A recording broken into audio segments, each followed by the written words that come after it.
오늘 이 본문을 우리가 살펴보면서 하나님의 경고의 말씀을 오늘 우리가 다시 한번 깊이 그 경고의 말씀에 우리 자신의 마음을 낮추고 몸을 낮추고 또 겸허히 그 경고의 말씀에 귀 기울이는 그러한 시간이 되었으면 합니다. 요즘 정치 이슈가 공정한 사회 또 공정한 국가를 세우겠다라는 말들이 그렇게 여러 사람들에 의해서 그렇게 회자가 됩니다. 올바른 법 집행을 통해서 정의가 구현이 되겠지요. 오늘 이 본문의 말씀도 제사장이라는 그런 그룹이 하나님의 말씀을 거역합니다. 또 하나님을 이제는 그들의 생각에서, 그들의 마음에서, 그들의 머리에서 하나님을 지워내려는 그러한 모습들을 보게 됩니다. 그리고 하나님께서는 그들을 향해서 경고하시지요. 그 이스라엘의 제사장들로부터 시작해서 그 이스라엘의 백성들의 이르기까지 하나님을 잃어버리고 또 애써서 하나님을 외면하려고 하는 그런 일들에 대해서 하나님은 경고합니다. 아모스서 5장 24절에 보니까 오직 공법을 물같이 정의를 하수같이 흘릴지로다 라는 말씀을 우리에게 주고 있어요. 하나님의 공법이 무너지는 세상, 또 하나님의 정의가 무너지는 그런 소리들이 우리 모든 곳곳에서 들려오고 있습니다. 더더군다나 코로나 팬데믹으로 인해서 이제 3년차 접어드는 이 바이러스, 이 지구상의 온통 어느 국가도 제외하지 않는 이런 위험천만한 일들이 이젠 지구 곳곳에서 벌어지고 있고, 곳곳의 공교회들은 예배가 제약을 받게 되고 신앙생활에 제약을 받게 되는 그런 시대에 살아가고 있습니다. 얼마 전에 우리 교단 그 총회장 목사님이 그 세종에 있는 부강교회 설립 100주년 그 기념 예배에 와서 그런 말씀을 하시더라고요. 우리 교단 교회 2,000 교회가 이번 코로나 사태로 인해서 없어졌다는 거예요. 2,000 교회가, 그것도 한국 교회 전체가 아니고 우리 교단에 속해 있는 2,000 교회가 공중으로 분해가 되어버렸어요. 교회가 없어졌습니다. 이것은 심각한 일이 아닐 수가 없습니다. 오직 공법을 물같이, 오직 정의를 하수같이 그러한 우리 그리스도인들의 삶을 우리가 살아갔다라면, 아무리 팬데믹이 교회를 어렵게 하고 아무리 우리의 모든 건강을 위협한다 할지라도 이 일로 인해서 교회가 이렇게 수없는 교회들이 공중 분해되는 일은 없을 거라고 생각을 합니다. 오늘 본절에 의하면 백성들이 잘못된 예배, 또 공법과 정의의 결여된 모습들, 하나님께서 분명히 공법을 물같이 흘리라라고 그렇게 말씀을 하시고 계시죠. 정의를 하수같이 흘리라라고 말씀해 주고 있는데 어느 부분에선가 우리는 막혀있는 모습을 보게 됩니다. 거대한 담벽에 막혀서 공의가 흐르지 못하고 정의가 흐르지 못하는 그런 시대에 우리가 살아가고 있음을 우리가 보게 됩니다. 공법과 정의는 뭘 뜻한다고 말씀드릴 수가 있을까요? 그것은 하나님의 심판입니다. 하나님의 심판은 공법과 정의로 우리가 해석되어진다라고 말씀드릴 수가 있는 거죠.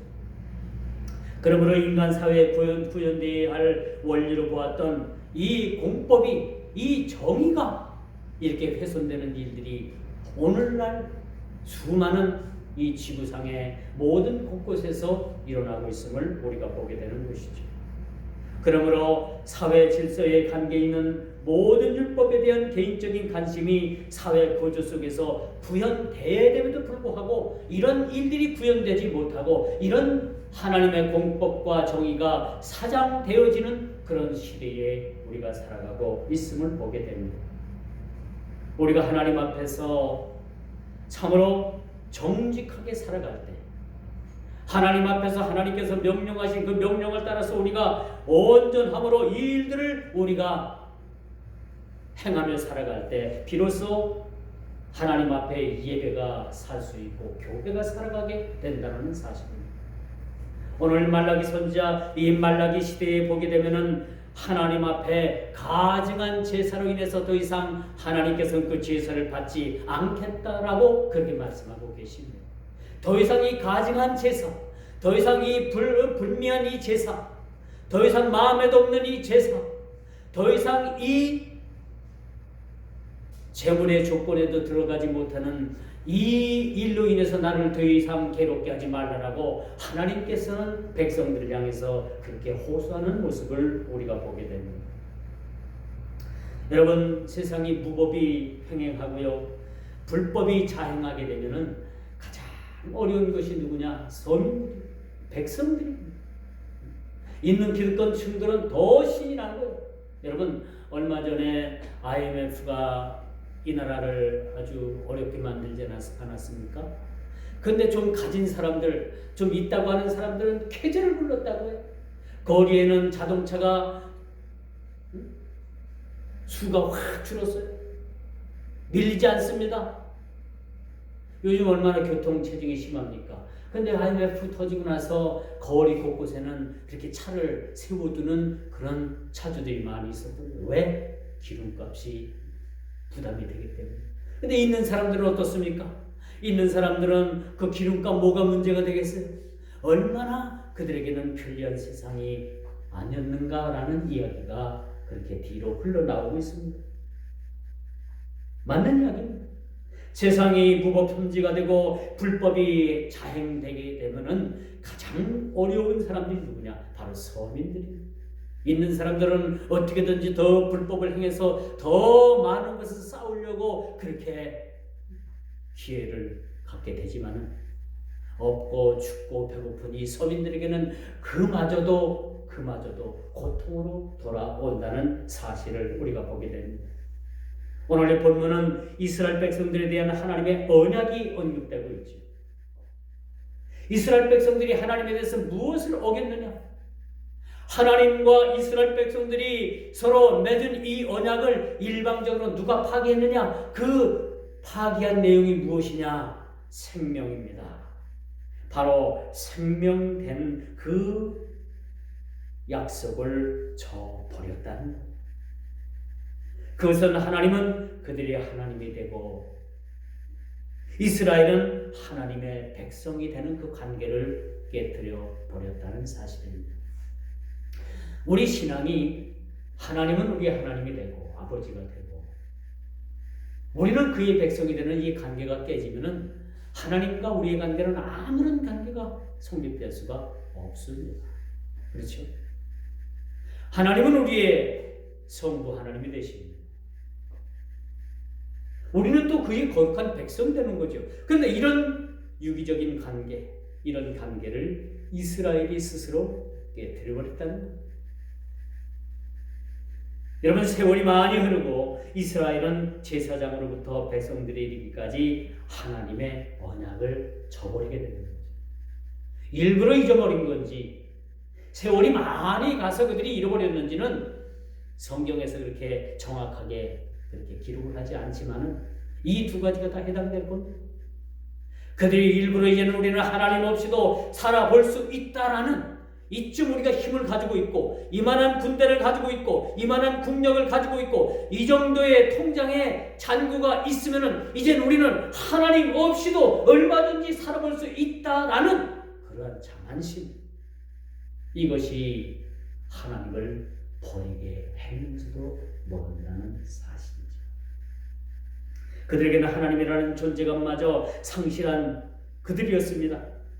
어찌 보면 이스라엘은 이제 하나님이라는 이름, 하나님이라는 그 존재감 그 자체도 그들에게는 부담이 될 수가 있었던 것으로 보여집니다.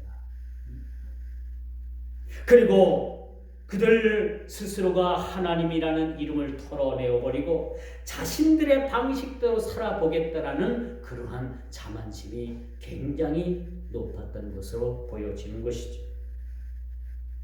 그러므로 하나님께서 오늘 본문 말씀을 통해서 이스라엘을 향해서 소위 지도자라고 하는 그런 제사장들을 향해서 여호와 하나님이 이스라엘에 대한 그 호소를 우리가 한번 깊이 오늘 본문 말씀을 통해서 들어봐야 되는 겁니다. 무엇이 어긋났으며 무엇이 하나님과의 관계가 그렇게 어그러졌으며 무엇이 하나님과의 관계가 그렇게 비틀어졌는가라는 것을 오늘 본문 말라기 선지자는 그렇게 본문을 통해서 그렇게 말씀해 주고 있습니다. 그렇지만 하나님께서는 너희가 나를 아무리 잃어버리려고 해도 잃어버릴 수가 있느냐? 잃어버릴 수가 없습니다. 한번 하나님께 딱 각인되어진 사람들은 잃어버릴래야 잃어버릴 수가 없다라는 것입니다. 제사장인 너희들이 나를 외면하고 모른다고 하면 과연 그것이 잊어버리고 그것이 잊혀지는 것이냐라고 그렇게 선지자의 입을 통해서 그렇게 말씀해 주고 있습니다.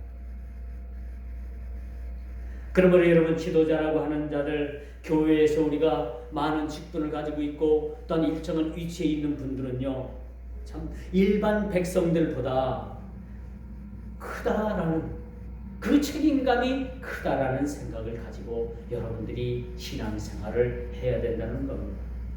누가복음 10장 48절을 보니까 아주 의미심장한 말씀이 우리에게 주어지고 있어요. 알지 못하고 맞을 일을 행하면 종은 적게 받고 물은 많이 받은 자에게는 많이 찾을 것이요 많이 맡은 자에게는 많이 달라라고 그렇게 말씀하시겠다고 말씀하심을 우리가 보게 됩니다.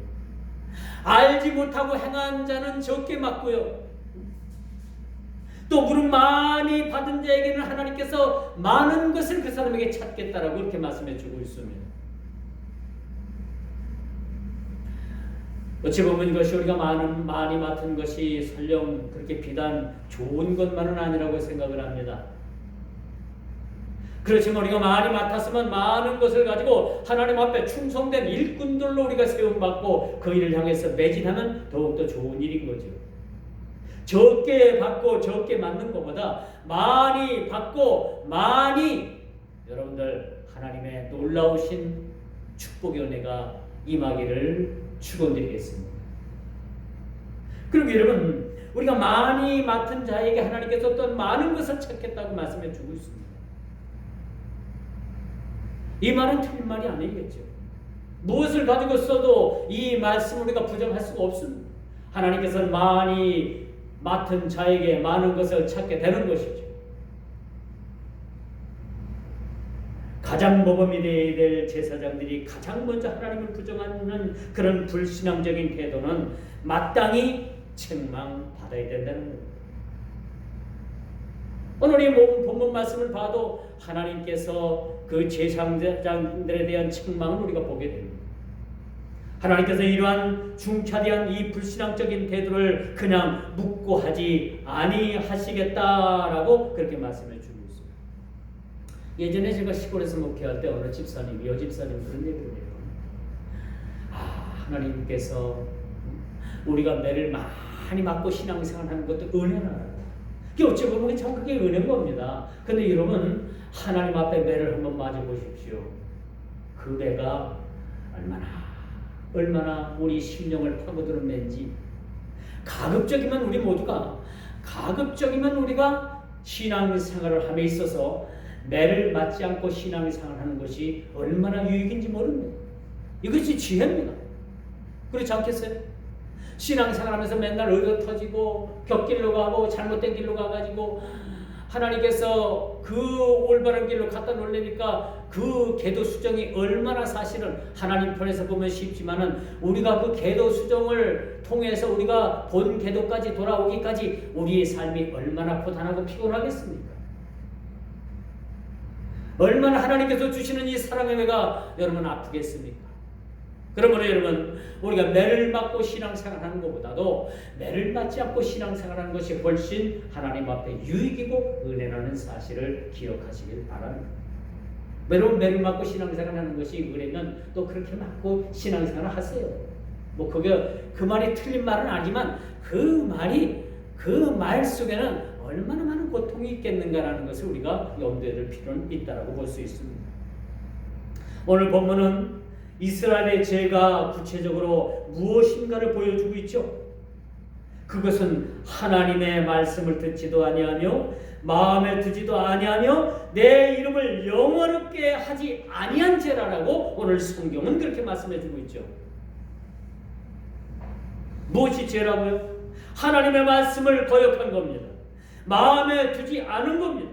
그리고 내 이름을, 여호와의 이름을 영화롭게 하지 않은 것이라고 그 죄상을 그렇게 드러내 주고 있음을 보게 되는 것입니다. 이어서 8절 뭐라고 말씀해요? 이스라엘은 정대에서 떠났고 생명과 평강의 언약을 일방적으로 너희가 파괴하였느니라 라고 말씀해 주고 있습니다. 하나님과의 약속, 생명과 평강의 언약을 그들이 어겼다라고 그렇게 말씀해 주고 있습니다.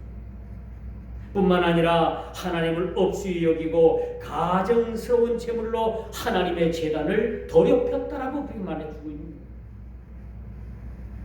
그래서 예수님께서도 그렇게 말씀하잖아요. 너희가 하나님 제단에 예물을 드리려거든 먼저 내 형제와 화해하고 와서 예물을 드려라 라고 말해줍니다. 그렇죠? 하나님 제단에 예물을 드리는 것보다도 내 형제와 먼저 화해하는 것이 우선이라는 거예요. 이것이 우선순위라는 것을 보게 되는 것입니다. 하나님과의 세운 평강의 언약을 헌신짝처럼 버리기에 이른 그들의 죄상을 오늘 본문 5절은 그렇게 드러내주고 있음을 우리가 보게 되는 것입니다. 뿐만 아니라 화평을 전쟁으로 바꿨고 정직하지 못하며 백성들을 무지에 빠뜨린 죄가 그 제사장들에게 있어서 그 죄를 묻겠다라고 하나님께서 그렇게 경고하시는 모습을 우리가 보게 되는 것입니다. 이것이 6절의 말씀이죠.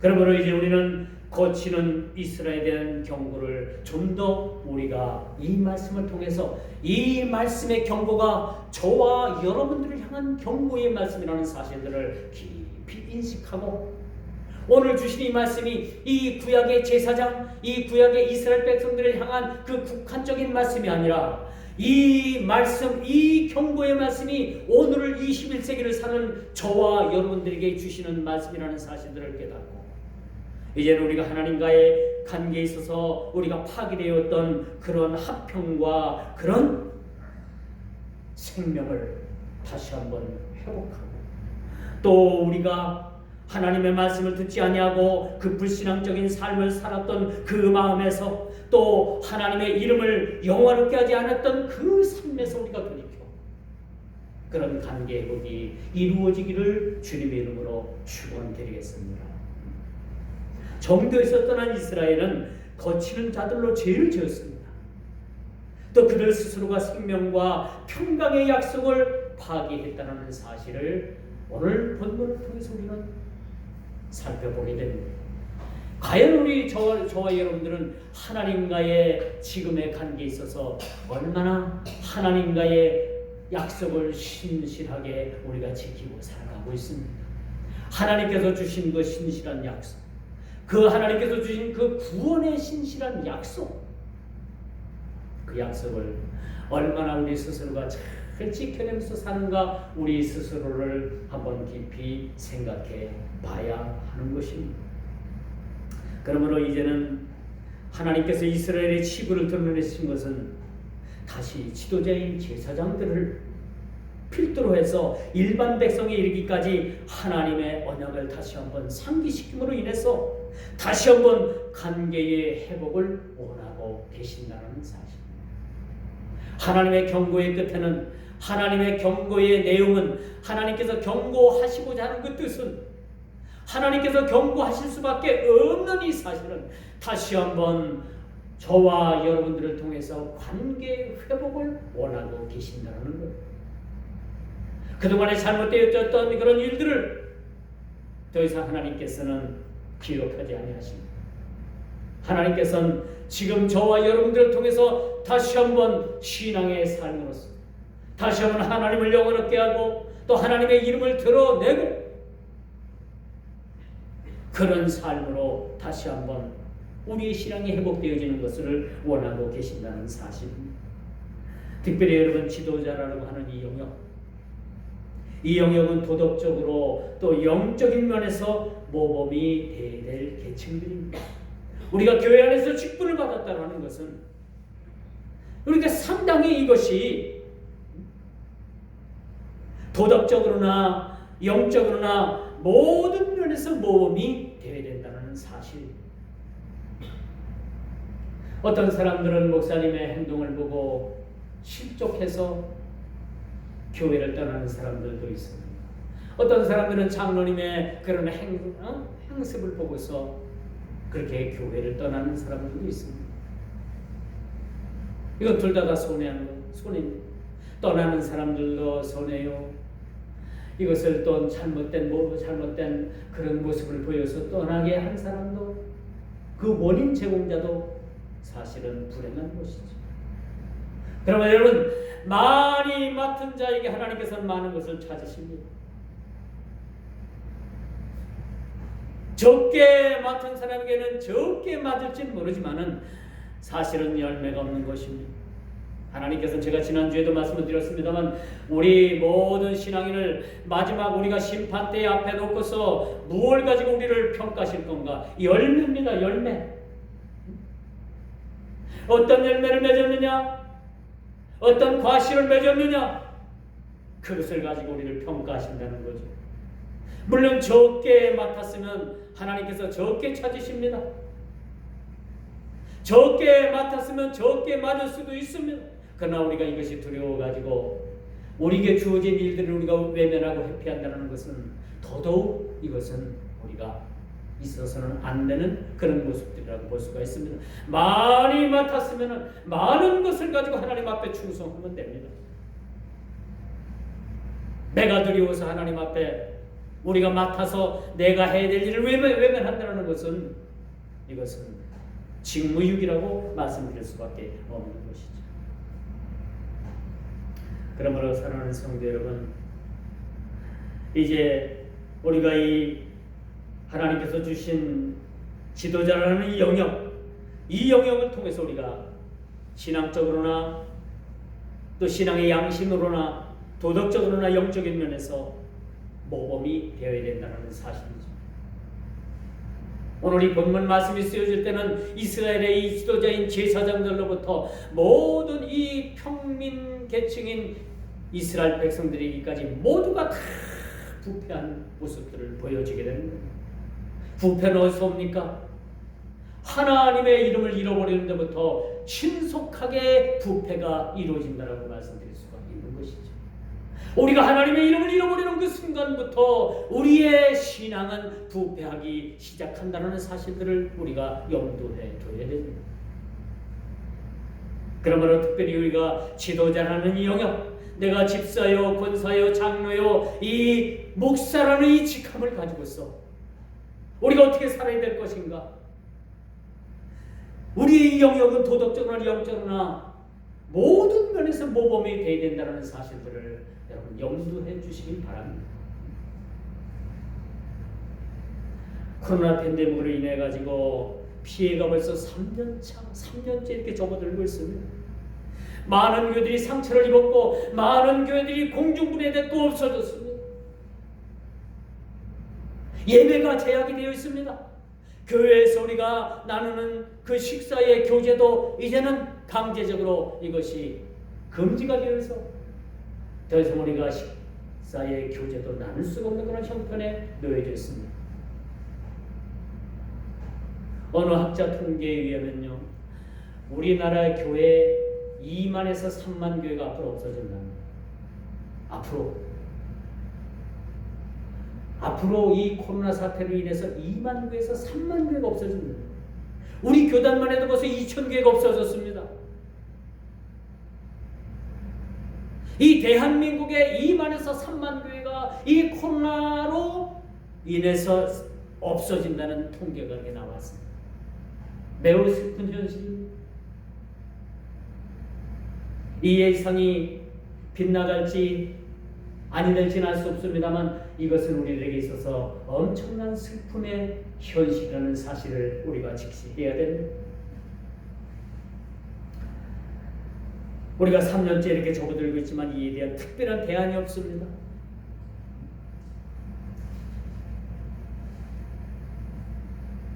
이런 대안은 없고 이제 곳곳에 고통을 호소하는 일들이 점점점 높아지고 있습니다. 몇 개월이면 잠잠해진다라고 진단했던 이 바이러스가 벌써 3년째 접어들고 있습니다. 우리가 이렇게 3년째 벌써 이렇게 마스크를 쓰고 있는, 이게 언제 끝날지 모르는 이런 상황에 우리가 놓여 있습니다. 과연 이 시대의 상황의 코드를, 이런 상황의 코드를 우리가 신앙인으로서 어떻게 읽어내야 되는가? 이런 상황을 어떻게 우리가 풀어내야 하는가라는 숙제가 우리에게 남아 있습니다.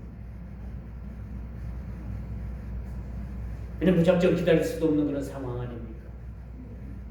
왜 하나님께서 이런 환경, 왜 하나님께서 이런 바이러스로 인해 가지고 이러한 환경을 우리에게 주셨을까? 그렇다면 이런 환경을 오늘 우리가 믿음의 눈을 가지고 어떻게 이것을 읽어내야 하며 이것을 가지고 어떻게 이것을 풀어내야 하는가라는 신앙의 안목이 우리에게 사실 필요하다는 거예요. 더 이상 예방접종 가지고는 불가능하다는 사실들이 이젠 곳곳에 의학적인 그런 의학자들의 입에서 그것이 증거가 되고 있습니다.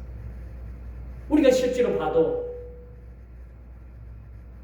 앞으로 우리가 예방접종을 몇 번도 할지는 몰라요. 3번으로 끝나는 것이 아닐지도 모릅니다. 벌써 정부에서는 4차 부스터, 4차 접종을 지금 계획하고 있습니다. 저는 결단코 말씀을 드리면 이런 예방접종 가지고는 될 수 없다는 거죠. 왜 하나님께서 이런 어려운 지경을 우리에게 주셨는가? 왜 이런 코로나 팬데믹으로 인해 가지고 이 전 세계 이 지구가 이렇게 어려움을 당하고 있는가? 이것에 대한 대안이 무엇인가? 이런 원인의 코드를 우리가 믿음의 신앙의 눈을 가지고서 읽어내야만 되는 거죠. 그래서 이 원인이 종식될 수 있다라고 생각을 합니다. 오늘 본문을 통해서 우리에게 부여하신 하나님은, 하나님의 바람은 뭡니까? 이제는 허물어졌던 그 관계가 회복되어지기를 원하는 겁니다. 그분은 우리 하나님이 되고 우리의 아버지가 되고 그분은 우리의 아버지가 될 뿐만 아니라 우리는 그의 백성이 되는 것입니다. 이 관계부터 회복이 되어질 때 우리에게 주어진, 우리가 고통당하고 있는 이 문제들이 하나 둘씩 이것이 문제가 해결되리라 믿습니다.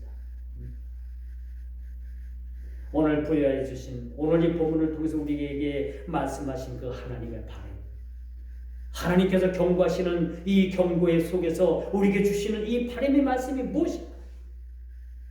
하나님의 언약을 저버리고 종교적 태만은 결코 자유롭지 못할 것이라는 그런 경고의 말씀인 거죠. 이제는 우리는 돌아와야 합니다. 제자리로, 믿음의 신앙의 자리로 되돌아와야 합니다. 나부터, 저와 여러분부터 돌아올 때 우리에게 지금 시급한 우리 대안이, 문제가 보여지기 시작하고 해결점이 보여지기 시작한다는 것입니다. 이제 말씀의 결론을 맺습니다. 곳곳마다 탄식의 소리가 높아지고 있죠. 고는 깊어지고 있습니다. 이런 시대에 우리가 살아가고 있습니다. 이럴 때 우리는 하나님과의 관계의 회복을 위해서 기도해야 합니다. 누구부터? 나부터, 여러분부터. 어디서부터 우리의 삶이 꼬였는지, 어디서부터 이런 환경이 우리를 억압하고 있는지, 왜 이런 환경이 우리를 억압된 상황 속에 몰아넣는지, 이런 일로 인해서 예배가 패하게 되고, 이런 일로 인해서 교회가 지금 상당한 큰 상처를 입게 되고 어려움에 처하게 됐는지를 신앙의 눈으로 살펴봐야 합니다. 생명과 평강을 헌신짝처럼 버린 이스라엘을 책망하신 것처럼 이 시대를 사는 저와 여러분 모두를 하나님께서 우리를 통해서 그분의 뜻을 우리가 겸허히 받아들이고 또 그분께서 우리를 통해서 주신 그런 문제, 그 문제를 우리가 믿음으로 말미암아 풀어내는 그런 지혜가 필요하다라고 말씀드릴 수가 있습니다. 그러므로 하나님의 뜻을 겸허히 받아들이고 또 겸허히 받아들일 뿐만 아니라 하나님 앞에 순종적인 그런 삶을 살아요. 오늘 주신 이 경고의 말씀을 우리가 깊이 생각하고 우리 현실을 타개할 수 있는 그러한 우리 믿음의 신앙인들 모두가 다 되기를 주님의 이름으로 축원하면서 말씀을 맺도록